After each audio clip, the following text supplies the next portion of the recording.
Now that we know that everything we hold dear in this world is a lie, especially about the Middle East, it makes you wonder. Begin with Egypt, or as ISIS calls it, next. Egypt is currently in the throes of a serious economic crisis, and their leader, Abdel Fattah el-Sisi, has not been handling it well. In fact, just a couple of weeks ago, he unveiled a new public housing complex, which should have been great news, but he didn't strike a particularly appropriate tone. Abdel Fattah el-Sisi arrived on a red carpet that stretched over 2 miles. Soon after the extravagant arrival, el-Sisi made a speech about cutting government subsidies, claiming the state could not continue to subsidize water and electricity. Wow! Strutting down a red carpet, which reportedly cost $200,000, on the very day you plan to tell people to use less water. The only less sensitive way he could have arrived was via log flume.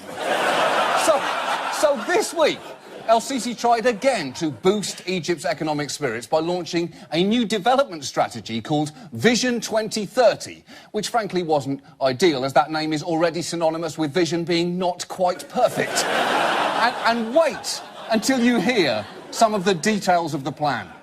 We are a nation of 90 million. Just think about it. If only 10 million of us wake up every day and they donate by SMS 1 Egyptian pound, just one for the sake of this homeland, that's 10 million pounds a day.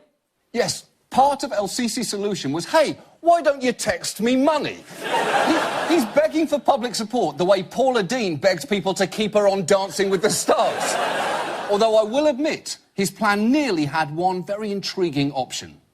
For myself, I can say, seriously, if I may be sold, it's okay for me to be sold. Egyptian Air Force support airstrikes against ISIS in Iraq and Syria.